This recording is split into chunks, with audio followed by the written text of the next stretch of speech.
मी ज्यांना ताकद दिली ती मला सोडून दिली, ती भली ताकदवान आहेत पण गिरी सोडून. त्यांच्या मुलांच्यावर काय आरोप होते हो? कशा पद्धतीनं तुम्ही दादागिरी करता, तुम्ही दहशत निर्माण करता, गुंडगिरी करता. ज्या गावच्या बोरी असतात त्याच गावच्या बाबळी असतात हे विसरू नका. आणि मी देखील आरेला कार्य करणार आहे. मी एकतर कोणाच्या नादी लागत नाही, पण कोण माझ्या नादी लागला तर मी त्याला सोडत नाही. त्यामुळं मतदार बंधू भगिनींनो, माझी हात जोडून विनंती आहे, मी कुठंही यशाने हुरळून जाणारा आणि पराभवावरून खचून जाणारा कार्यकर्ता नाहीये. मला तसली सवय पण नाही. माझं एवढंच म्हणणं आहे, महाराष्ट्रामध्ये आपला पुणे जिल्हा, आपलं पुणे पिंपरी चिंचवड नंबर 1 ला राहिलं पाहिजे आणि त्याच्यातून आपल्या ह्या परिसराचा विकास झाला पाहिजे. आज आपल्या प्रभागामध्ये, आपल्या महानगरपालिकेमध्ये वाहतुकीची कोंडी होती, अनियमित पाणी पुरवठा होतो. का पाणी पुरवठा अनियमित होतो? का नाही लोकांना व्यवस्थित पाणी मिळत? कचरा प्रक्रिया केंद्राचं स्थलांतर, पवना नदीवर बंधारा, त्याच्यामध्ये मुक्ताई चौक अंडरपास, उच्च दाब विद्युत वाहिनीच्या घरांना आलेल्या नोटिसा, अनधिकृत घरं, त्याच्यामधनं मार्ग काढला पाहिजे. शेवटी आपली माणसं आहेत, जीवाभावाचे आपले सहकारी आहेत. पार्किंगच्या समस्या वाढायला लागलेल्या आहेत. आता ई व्हेकल आलेले आहेत, त्याच्यावर गाड्या सगळीकडे बघायला मिळतात. आपल्याकडे कितीतरी गाड्यांचे शोरूम आहेत, तिथं लोक गाड्या घेतात. लोकांचं राहणीमान बदलतंय, केलं पाहिजे, राहणीमान बदललं पाहिजे. शिक्षणाच्या सोयी आपण केलेल्या आहेत, त्याच्यामध्ये आरोग्याच्या सोयी करता अनेक हॉस्पिटल आपण काढलेली आहेत. परंतु हे करत असताना जे काही इथले प्रश्न आहेत ते प्रश्न सोडवण्याच्या करता ज्यांच्या हातात कारभार आहेत ते कारभारी लोक काय करतात, ते नुसते वेगवेगळे जे काही टेंडर असतात त्याच्यात रिंग करतायत, करोडो रुपयाचा पैसा काढतायत.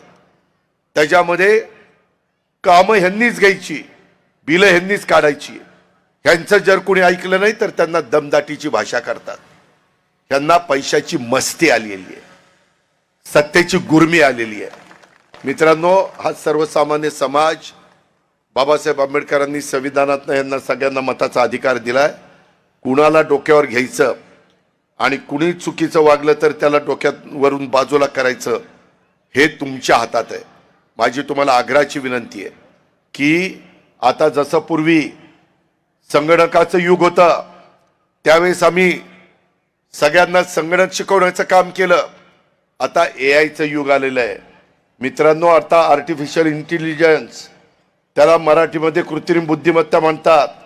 आणि ही कृत्रिम बुद्धिमत्तेमध्ये आता आपल्याला त्या रस्त्याने गेल्याशिवाय पर्याय नाही. AIचा वापर आता सर्व जगामध्ये सुरू झालेला आहे. आपल्याला जगाची स्पर्धा करायची आहे. आपली अर्थव्यवस्था जगामध्ये पहिल्या 3 क्रमांकावर आणायची आहे. आपल्याकडे आपण ऑटो क्लस्टर केला, सायन्स पार्क केलं, इंडस्ट्री आणली, बऱ्याच गोष्टी केलेल्या आहेत. परंतु नवीन पिढीच्या करता आता आपल्याला AIचं प्रशिक्षण त्या ठिकाणी द्यायचं आहे. महानगरपालिकेमध्ये देखील बऱ्यापैकी आता एक वर्ग सुशिक्षित आणि कामगार हे IT ह्या क्षेत्रामध्ये पण काम करतात. माझ्या हिंजवडीमध्ये फार मोठ्या प्रमाणावर मोठ्या मोठ्या कंपनी आलेल्या आहेत.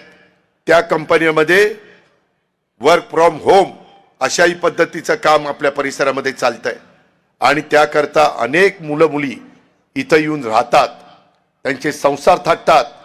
परंतु त्यांना सुरक्षितता वाटली पाहिजे. इथं हिंजवडीला IT पार्क कोणी आणलं? आदरणीय पवार साहेबांनी आणलं. आम्ही यावेळेस तुतारीला आणि घड्याळाला बरोबर घेतलंय. आम्हाला वाद घालायचा नाही. मागचं झालं गेलं गंगेला मिळालं. आता आपण सगळ्यांनी एकोप्याने काम करायचंय. आणि त्या पद्धतीनं तिथं साखर कारखाना होणार होता. साहेबांनी तो साखर कारखाना पलीकडे नेला. दूरची दृष्टी असणारं नेतृत्व असावं लागतं. आम्ही पण ज्या ज्या गोष्टी केल्या गेल्या 25 वर्षात ते माझ्या पिंपरी चिंचवडकरांना कुठेही अडचण येता कामा नये अशा पद्धतीनं गोष्टी केल्या. तिथं दफनभूमी असेल, स्मशानभूमी असेल, मंडई असेल, जे काही समाजाला लागतं ते देण्याचा प्रयत्न आम्ही केलेला आहे. अजून पण बरंच काही आपल्याला करायचं आहे. आमचं व्हिजन चांगलं आहे. मी महाराष्ट्रात फिरतो, त्यावेळेस सांगतो तुम्ही जाऊन बघा आम्ही पिंपरी चिंचवड कसं केलं. मात्र नंतरच्या 8-9 वर्षात ह्या पिंपरी चिंचवडचं नुकसान करण्याचं काम ह्या लोकांनी केलेलं आहे आणि म्हणून आम्हाला त्यांना बाजूला करायचंय. आम्हाला केंद्राचं राजकारण, राज्याचं राजकारण इथं आणायचं नाही. ते तिथल्या तिथं हे स्थानिक आहेत, इथले प्रश्न आपले वेगळे आहेत. ही सगळी माझी जीवाभावाचे सहकार्य. हे कुठंही मी यांना मत तुम्हाला मागतोय, तुमच्या विश्वासाला एक देखील माझी बहीण किंवा माझा भाऊ तडा जाऊन देणार नाही, हा देखील माझा शब्द आहे. ती जबाबदारी आमची, कारण साधू संतांच्या शिकवणीतनं आम्ही पुढे गेलेलो आहे. परवाच आमचा सुनील शेळके काय समाज जमला होता. 5 दिवस नवीन वर्षाचं स्वागत विठ्ठल हरिनाम सप्ताहाच्या निमित्तानं तिथं चाललेलं आहे. रोज 25, 30, 40 हजार समाज तिथं जमतोय आणि नवीन पिढीला देखील साधू संतांचे विचार ऐकवण्याचं काम तिथं होतंय. कारण व्यसनाधीन होऊन लोकांचं भलं होत नाही. साधू संतांच्या विचारानेच, वारकरी संप्रदायानेच तुमचं माझं भलं होतं. त्या पद्धतीचं काम आमचं चाललेलं आहे. माय माऊलींनो, लाडक्या बहिणींनो, आम्ही तुम्हाला कुठेही असुरक्षित ठेवणार नाही. कुठेही तुम्हाला तुमचा कमीपणा होईल असं कुठलं काम होऊन देणार नाही. तुम्ही आमच्या पाठीशी उभं राहा. मी तुम्हाला कुठलाही प्रसंग रात्री 12ला जरी झाला तर रात्री 12ला मी तुमच्या पाठीशी उभं राहील आणि तुम्हाला सुरक्षित करण्याचं काम करीन. या पद्धतीचं काम आपण पिंपरी चिंचवडच्या मध्ये जी 8-9 वर्ष आपली जी काही बदनामी झाली, आपल्या इथं जो भ्रष्टाचार झाला, आपल्या इथं जो कर्जबाजारीपणा आपल्यामध्ये करण्यात आला, त्याला दूर करण्याचं काम आपल्याला करायचंय. ती धमक आणि ती ताकद आमच्या सगळ्यांच्या मध्ये आहे. शहरातील अनुचित बांधकाम नियमित करण्याच्या संदर्भातले प्रश्न, आरक्षण विकसित झालं नाही ते करण्याचे प्रश्न, ब्लू लाईनच्या बाबत नव्याने सर्वेक्षण करण्याचा प्रश्न, पवना नदी लगत 18 मीटर रस्ता पूर्ण करण्याच्या संदर्भातलं काम, नदी प्रदूषण वाढतंय, पर्यावरण देखील त्याचा समतोल बिघडतोय, ते आपल्याला दुरुस्त करायचंय. पिण्याचं पाणी दूषित होतंय, ते आपल्याला स्वच्छ निर्मळ पाणी द्यायचंय. डीपी मध्ये जो प्रचंड भ्रष्टाचार झालाय तो भ्रष्टाचार आपल्याला दूर करायचा आहे. रिंग रोडचं आरक्षण टाकून अनेकांचे संसार रस्त्यावर आणण्याचं काम झालेलं आहे, त्याच्यातनं आपल्याला मार्ग काढायचा आहे. रस्ते अतिक्रमणाच्या विळख्यात अडकलेले ते आपल्याला सोडवायचे. माझ्या महिलांचा सुरक्षिततेचा प्रश्न, त्याकरता आपल्याला शहरभर CCTV यंत्रणा आणि इतर सुरक्षा यंत्रणा द्यायची आहे. नागरी समस्यांचा प्रश्न ऐरणीवर आलेला आहे, तो आपल्याला सोडवायचा आहे.